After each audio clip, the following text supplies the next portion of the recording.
A deadly crisis sweeping across America. An epidemic that knows no boundaries. He collapsed within 15 minutes of coming out of that bathroom. It is murder, and my son didn't get to learn from his mistake. Her 4-year-old daughter somehow ingested fentanyl. She was my only child. That's equal to 302 million deadly overdoses in the United States. That's almost everybody in the United States.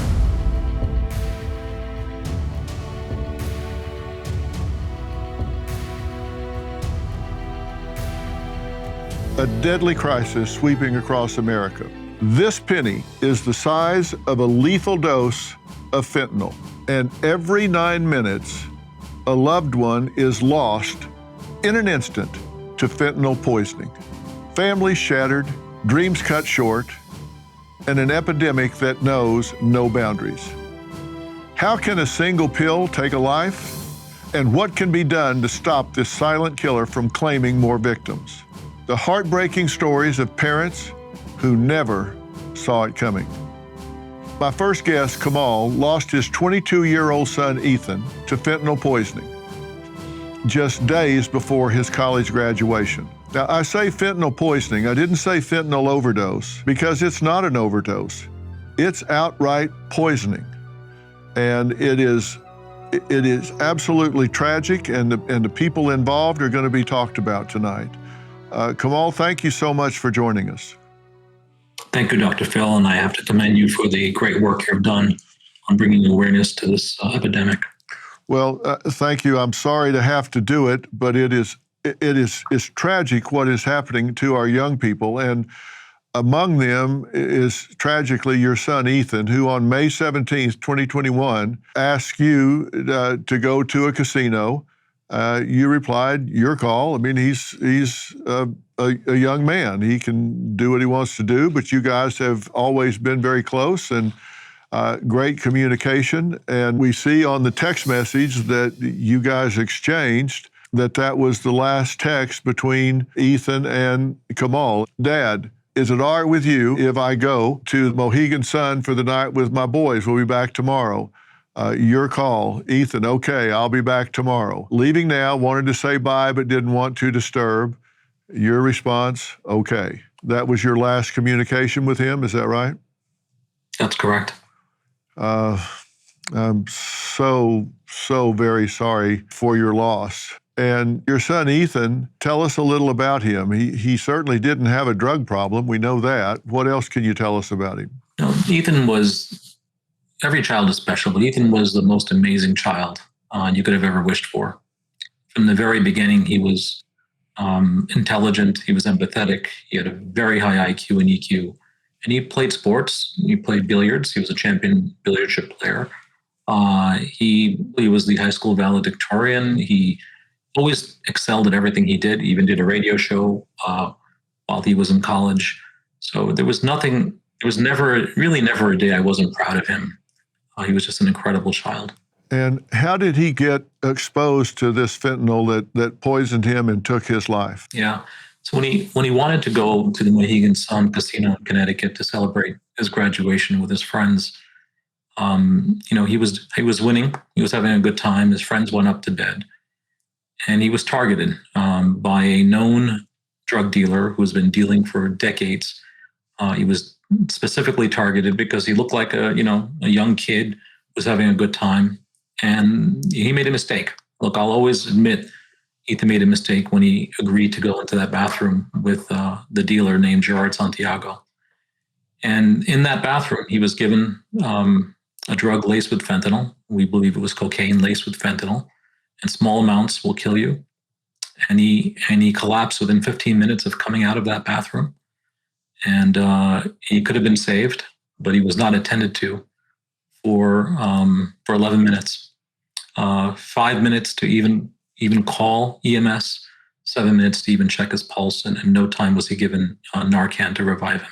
That, of course, is shocking in its own right, but he went back out, resumed his place playing, and he just collapsed out of the stool, and you say he just laid on the ground there for several minutes before anybody came to attend to him. This is obviously terrible. And we're talking about this. This is an epidemic proportion of what's happening right now. And we're talking about anywhere between 80 to 100,000 people a year that this is happening to. There's very few times that you'll see it on camera like we do here, because there are so many cameras in this casino. And this has to be horrifying for you to have to look at and see. And I understand that this dealer had been banned from this casino, should have never been there in the first place. That's correct. He was banned years ago. And as far as we are aware, he's been in that casino multiple times since that ban. And he provided his ID because he was questioned as a witness by the Mohegan Sun police, and he was let go even though he's on the trespass list. So he was allowed to walk away scot-free. It took years and a monumental effort by the DEA and by the U.S. Attorney's Office to even bring this case to justice. And it took, I would say a lot of work, more work than it should have taken. Had Mohegan Sun police been on their game. The Mohegan Sun also stopped 2 bystanders from assisting him in that process. That's just so tragic. And you believe that he knew there was fentanyl in this substance that he was giving to Ethan? Not at all. For sure he didn't know. Ethan never took fentanyl in his life. Ironically, if he had, he might have survived. Ethan was what's called opioid naive. He had never had an opioid in his life. And therefore, the impact on him was pretty severe. Only takes about 2 milligrams of fentanyl in order to kill, an adult. And it does act within 15 minutes. And you see the signs. You see the videotape of Ethan dimming out like a light bulb. And that dimming is a classic sign of a fentanyl poisoning or overdose. And I do appreciate you using the word poisoning here, because he had no idea what was in what he was taking. As many families and, as many victims of this scourge have no idea what they're taking. It's just inserted in everything in the supply these days. Well, and that's the tragic thing. And you may have misunderstood my question. I was asking, do you believe that Gerard Santiago knew there was fentanyl in the substance that he was giving to Ethan? Either he knew or he didn't care. Gerard Santiago later was set up through a confidential informant and on video and audio was caught distributing fentanyl and other illicit drugs to a set-up buyer, a confidential informant buyer. This is after he knew Ethan died. And he watched them take Ethan away. He left after Ethan collapsed, didn't say a word, circled around, watched them take Ethan away, and then he continued selling drugs, including fentanyl. So I would say specifically in that batch of cocaine, did he know there was fentanyl? I don't know if he knew there was fentanyl. I can definitively say he didn't care if there was fentanyl there. He continued selling even after he knew what had happened. That's correct. Now, how long did it take to get accountability here, to get him arrested and prosecuted? It took 3.5 years to get this case to justice. Come on, why is that? Look, it is hard to prosecute on these crimes. The evidence is not clear. Here, thankfully, we had the evidence. The Mohegan Sun was not willing to give up the evidence, so the DEA had to really force the evidence, including that videotape that you've seen. And there was a time where drugs in the 80s era and the Reagan era, where there was a lot of criminal activity, there was a lot of arrests, a lot of people lost their careers, their livelihood, small amounts of drugs and drug possession. That has become a boomerang now, where many states are unwilling to prosecute cases like this. They believe that jail is not the answer. It's not going to fix the problem. But I have a different point of view. I have a point of view that says the rights of victims have to go higher than the rights of criminals. And it is a deterrent. Jail is a deterrent for these crimes, and dealers should care about what they're distributing. I couldn't agree more. And coming up, Kamal's biggest regret as a parent. That's next. $36 trillion. That is the U.S. debt, and it gets deeper and deeper by the day. Our debt has never been higher, nor have the stakes. The government is looking to slash the federal budget by $2 trillion, and no one knows what that will mean for your job, savings, and future. I've seen a lot in my time, and there's one thing I know for sure. You need to prepare before it's too late. I trust Preserve Gold to help protect my wealth and I strongly urge you to do the same. They are the only precious metals firm I trust and recommend to my family, friends, and audience, and they have a special offer just for you. Text Dr. Phil to 50505 to get your free precious metals guide from Preserve Gold. With gold prices recently breaking records and analysts predicting this trend to continue throughout 2025, you cannot afford to wait. As a bonus, you can get up to $15,000 with a qualified purchase from Preserve Gold. So don't wait. Text Dr. Phil to 50505 today. Savannah was a great young lady. She loved playing volleyball. I always thought she was going to be a lawyer. Kids go through a lot these days. When she died was actually in a pretty good place. Unfortunately, that night, Savannah got a name from a friend of hers and purchased a pill to help her calm down. Savannah was not an avid drug user. She didn't take pills on a regular basis. But unfortunately made this decision. She came home, gave us hugs. Unfortunately, my husband found her the next morning, dead in her bed. I don't want any mother to go through what I've gone through. And so she got this pill through a friend who got it from a friend who got it from social media or somewhere, ordered it, right? Yep. Was there any Xanax in her system at all? No. But it had fentanyl in it. 42% of these counterfeit pills have lethal doses of fentanyl in them. That's almost a 1 in 2 chance if your kids are buying these pills on the internet that they're going to wind up dead when they do that. Kamal's 22-year-old son, Ethan, had no idea the danger he was facing when he went with buddies to a casino to celebrate his upcoming college graduation.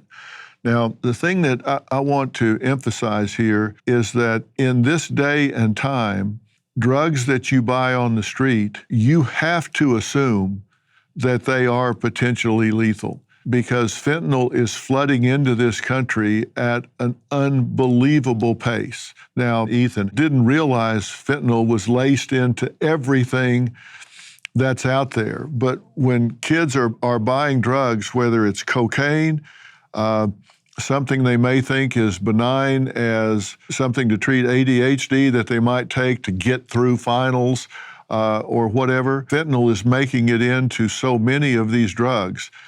And every pill that a kid buys on social media is counterfeit. 100% of them are counterfeit.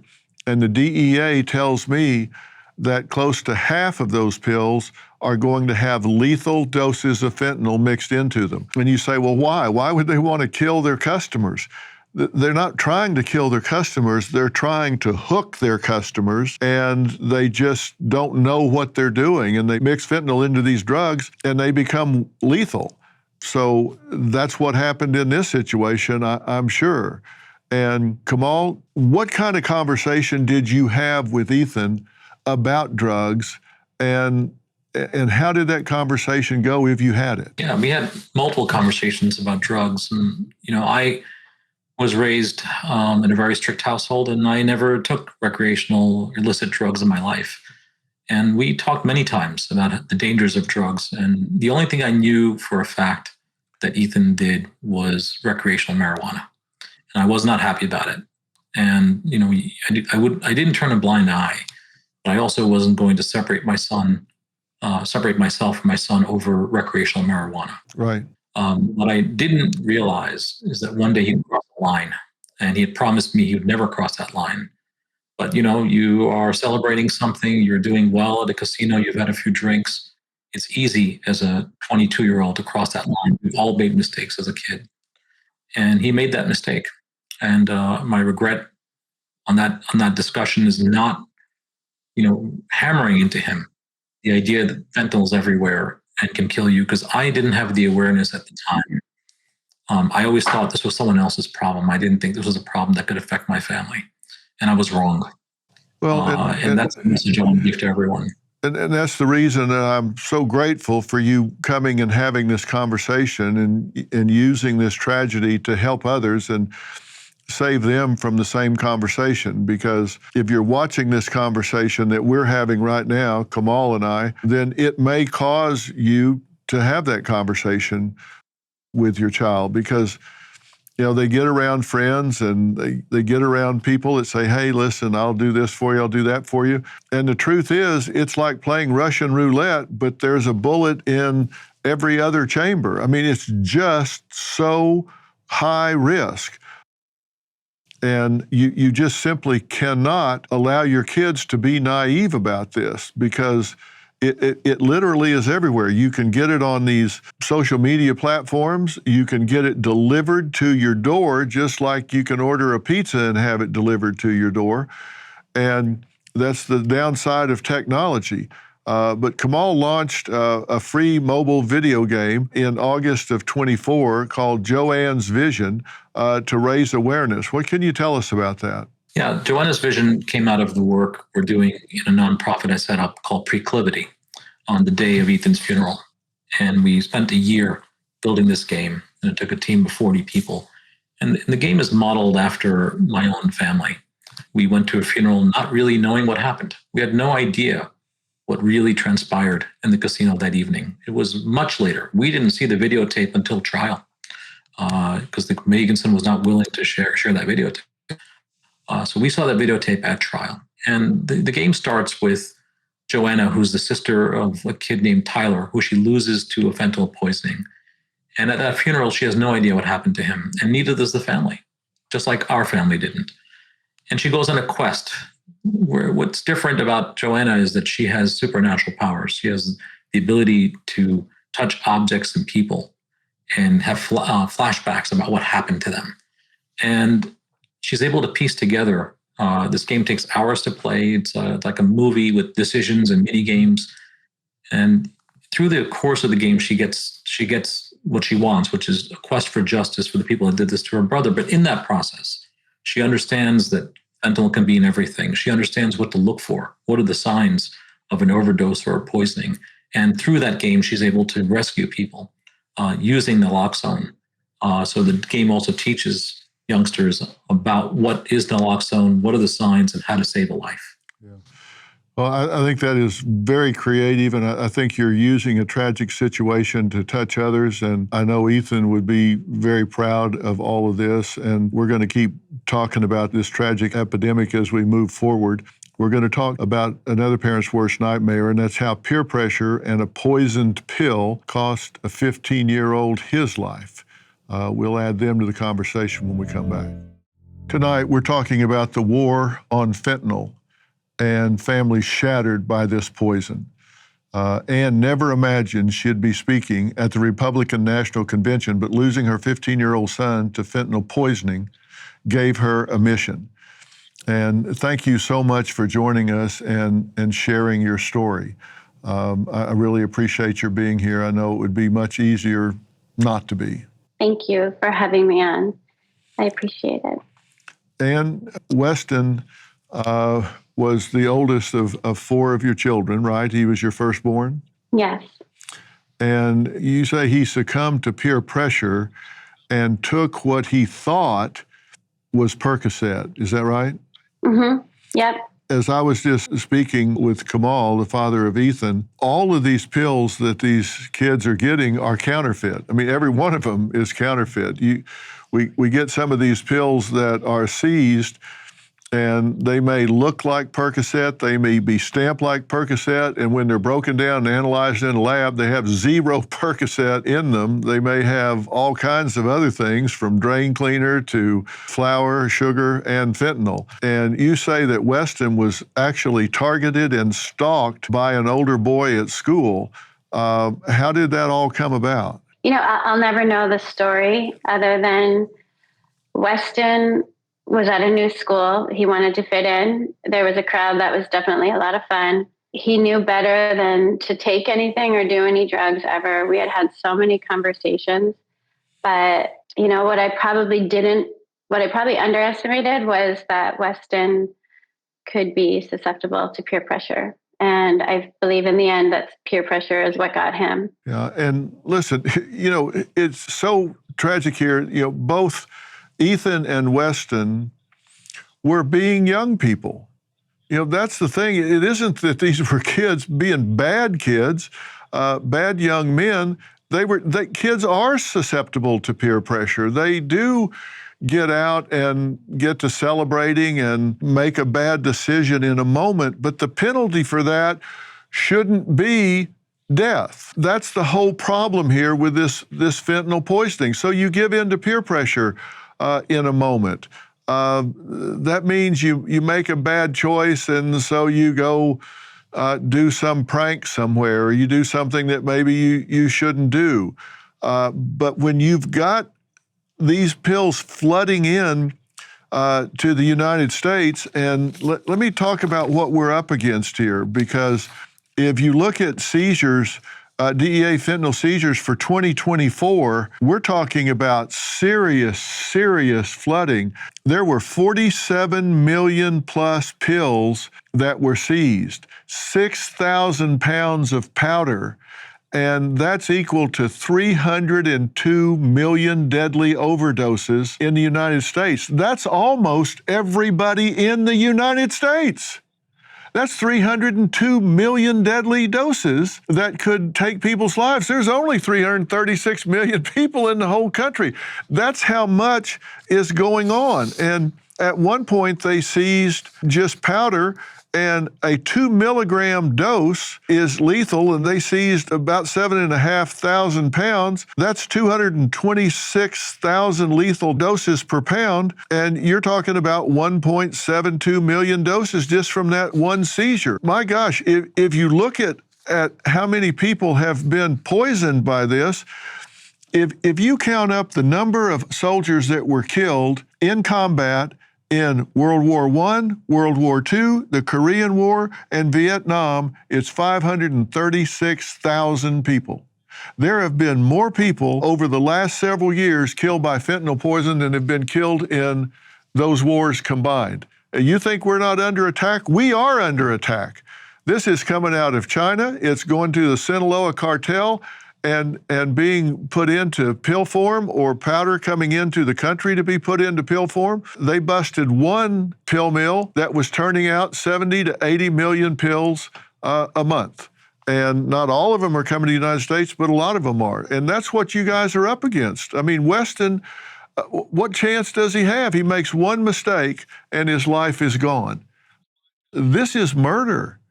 This isn't an overdose, Ann. This is murder. No, it is murder. And my son didn't get to learn from his mistake. Our generation, we did stupid things and we learned from our mistakes, but these kids are dying from them. When something is being laced with fentanyl and you don't know it's there, it's the equivalent of you walking into a restaurant, ordering a glass of wine and getting grape juice and cyanide. There is no difference. This isn't something that he did. Yes, he should not have done, something stupid. However, he was a teenager and he was coming into his own. Teenagers do stupid things. He was not a perfect kid, but he was a good kid. And he was, he had a budding future. He was a great athlete. He was a good student, similar to the story I just heard before me. Just a great kid. And he did not deserve to die from this. No, as was Ethan's, valedictorian of his class. All right, coming up, Ann's theory on why her son succumbed to peer pressure. We'll be right back. I'm here with two very brave parents, Ann, who lost her son, Weston, 14, and Kamal, who lost his son, just graduating from college, Ethan. Families shattered because they fell victim to this epidemic of fentanyl poisoning in America. Weston, Ann says, gave in to peer pressure at high school, took one pill that he thought was Percocet, and it turned out to be laced with fentanyl. Ann, what do you think made him vulnerable to this peer pressure? I do believe he was preyed upon. I believe that these drug pushers are the same as drug predators, you can call them, just like a sexual predator. They look for people that they could groom. My son was a pretty innocent kid from a private Christian school. He was the first time he was going into a large school. He was vulnerable. He was stalked for sure. He He had been asked many times, and at one point, my son yelled in front of a lot of people at Starbucks, "I don't want any, leave me alone." So this was something where I do believe he was stalked. This was a murder investigation. And I think eventually he just, in a moment of weakness, a lot of people are around, everyone's having fun. He had hurt his hand about a week and a half or two before that, and he had x-rays, and the doctor actually asked him if he wanted Percocet, and I said, no, thank you. We'll do Motrin or Tylenol is just fine with us. But he had heard of it, and maybe he thought he could get away from it, away with it, and score some cool points. And for whatever reason, he tried it. And for what they believe is he tried a quarter of a pill. And it was less than 2 milligrams of fentanyl, and it still killed him. So it does not have to be 2 milligrams, and especially maybe because he was a child. But he was also opioid naive because he wasn't addicted to opioids. So that's the case with both Ethan and Weston. And when it's new to your system, you are hypersensitive to it. And, both of these young men, the thing, it's not a chance to learn from your mistakes because it's one and done. And the thing we know about young men is their brain's not through growing until at least 25, and a lot of research says 35. And the last part of the brain that grows is the neocortex, which is the part that is judgment, foresight, the ability to see around corners and predict the consequences of your actions. So it's just tough. It's just not fair. And, Kamal, your son was older, but he didn't have experience with this, and he didn't have a chance to learn. And nobody was there with Narcan. Nobody was there that stepped up and tried to give him a second chance and reverse this. And that's tragic because with this epidemic, we need to all be on point to recognize what's going on and intervene quickly and effectively. It's bewildering to me, Dr. Phil, that we don't do mandatory education around the dangers of fentanyl in public schools at all. This is not a mandatory thing at all, and I think it should be. Well, it certainly should because, just think about it. We're talking about 100,000 people that are lost to this in some years, and certainly close to that in several of the years past. Think about what would happen if that many people were lost in airline crashes. That would be like 1 a week going down. It would be a screamer headline on every newspaper, on every TV show. People would be up in arms about this, but it doesn't seem to get the attention of people the way that it should be. This is epidemic. This is a major invasion.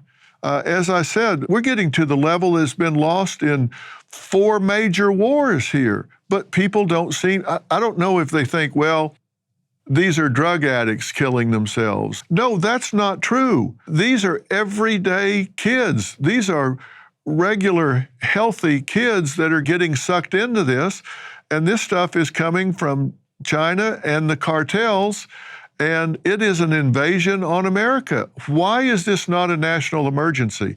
That's my question. Why is this not a national emergency? I believe it. I believe it's because of stigma. I think it's because people don't believe it can happen to them. And people believe it can happen to them. They deal with the threat much differently.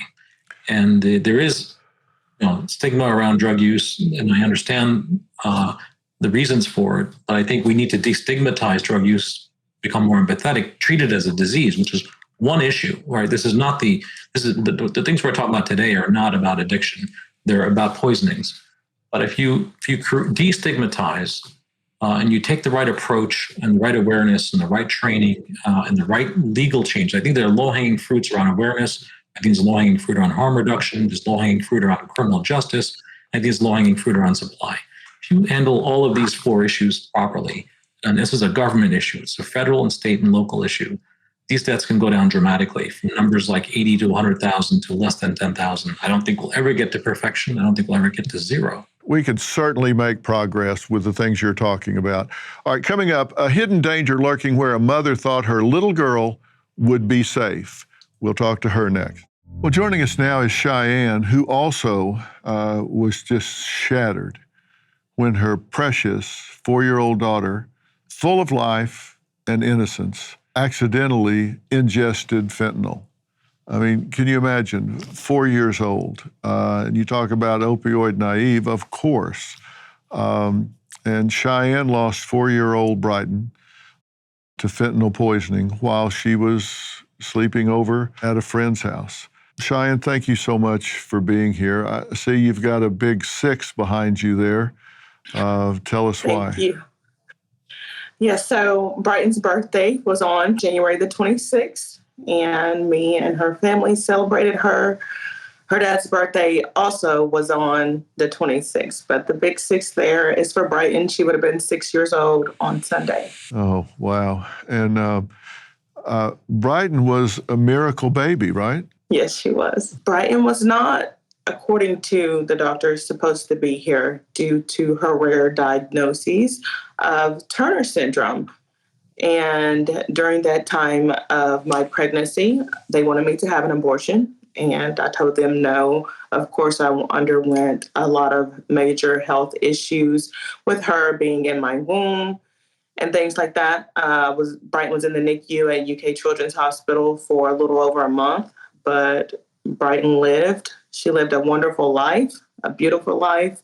She was so smart and so sweet, and her life, unfortunately, was cut very short. Yeah, and originally they thought her passing was connected to her condition and to a heart defect, correct? Correct. The morning that I took Brighton to the hospital due to her not breathing, the doctors found a cup of fluid on her heart. And for about 3 weeks, that's what they had thought the cause of her death was. So due to the fluid and her heart defects, which comes along with Turner syndrome, and that unfortunately was not the case of Brighton's death. So what did happen? How did she get the fentanyl in her hands? So that is a question that I'm not for sure if I will ever have the answers to. The detectives don't have the answer to, and neither does the coroners have the answer to how Brighton ingested fentanyl or how she got a hold of it. The case is still ongoing, and there are certain things that I can't talk about due to those individuals not being in jail currently at this time. Right, I understand, and I don't want to do anything to put that case in jeopardy or anything at all, so I respect that 100%, but certainly as a 4-year-old, she picked something up somewhere, somehow, and ingested it, and at such a young age and small weight, and in addition to being frail in some ways, it probably didn't take much at all. And I wonder how you process this when you find out, wait a minute, everything you were doing, everything you were fighting, that's not what did it. She was poisoned. Yes. How did you process that? I still process it every day. It's very hard. I have a strong support system around me, and I go to therapy and things like that, but it's still hard to know that Brighton's death was considered a homicide due to the negligence and carelessness of other people. And I do believe that they do not have a bit of care nor empathy as to what happened due to their actions that had been shown in court in 2024 and 2023 when they were arrested but were released on house arrest. I miss Brighton every day. She was my only child, and I do everything I can to celebrate her birthday and things like that, because Brighton deserves to continue to be celebrated, and she's my life still, and I keep going not only for her but for other people, to be the voice for her and other people. As I had always said, I will be Brighton's voice, and that's what I am doing. Well, of course. More about this tragic situation after the break. We're back with Kamal and Ann and Cheyenne. And Cheyenne was devastated when an autopsy report revealed her 4-year-old daughter did not die of some of the health issues that she had struggled with since birth, but somehow ingested fentanyl during a sleepover. And I mean, you can just imagine how learning that your child has been casualty to fentanyl poisoning.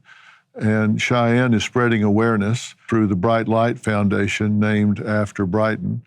And this is just another angle of pushing back against this and fighting against it.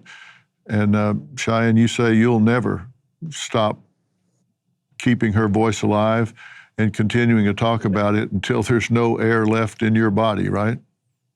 Correct. With the Bright Light Foundation, and even outside of the Bright Light Foundation, I always say Brighton's name, I always bring up memories of her. But specifically with the Bright Light Foundation, I do a lot of speaking events. I speak at different addiction centers, even though I have never been an addict. I've never sold drugs or anything like that. But as Kamal was saying earlier, there is a stigma, and the stigma needs to stop because there's no discrimination when it comes to fentanyl. As we can see, my 4-year-old daughter, Brighton, is gone to this epidemic, and the lives that are being taken at such an alarming rate through this epidemic.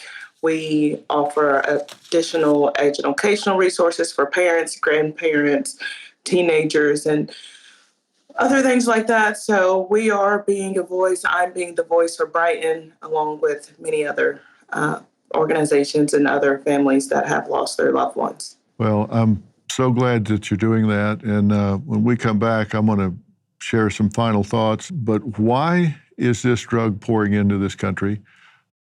And why is it so deadly? I'll answer that question for you when we come back.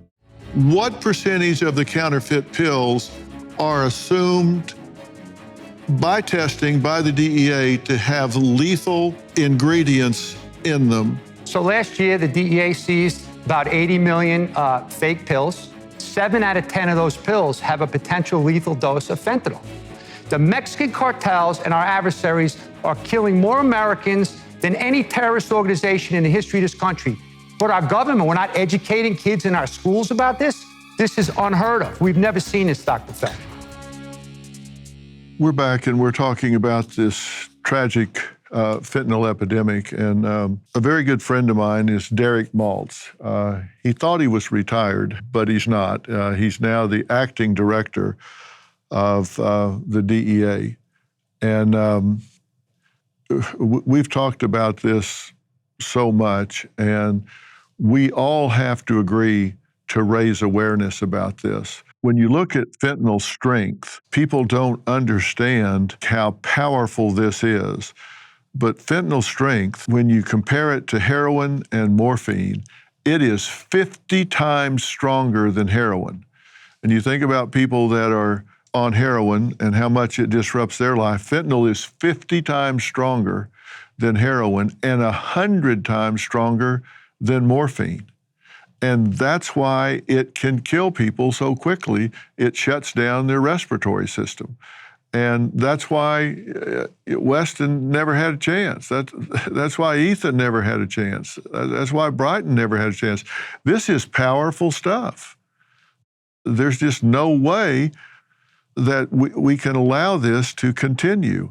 And I guess I'll take these few seconds and say this. Every one of you that's watching right now needs to talk to your kids, your grandkids, whoever, and let them know they've got to not take pills off the street. It can be deadly. That's all I've got to say. You've got to tell them it can be deadly. We're out of time, so I want to thank all of my guests tonight. Kamal, your 4 points are just so critical. Thank you for sharing those. Ann, thank you for sharing about Precious Weston. And Cheyenne, thank you for the Bright Foundation, and I hope you'll continue to be a voice. I appreciate all of you for sharing your stories. Through compassion, awareness, and enforcement, we can fight this fentanyl epidemic. I appreciate all of you watching. Speak to the young people in your lives. We'll see you next time.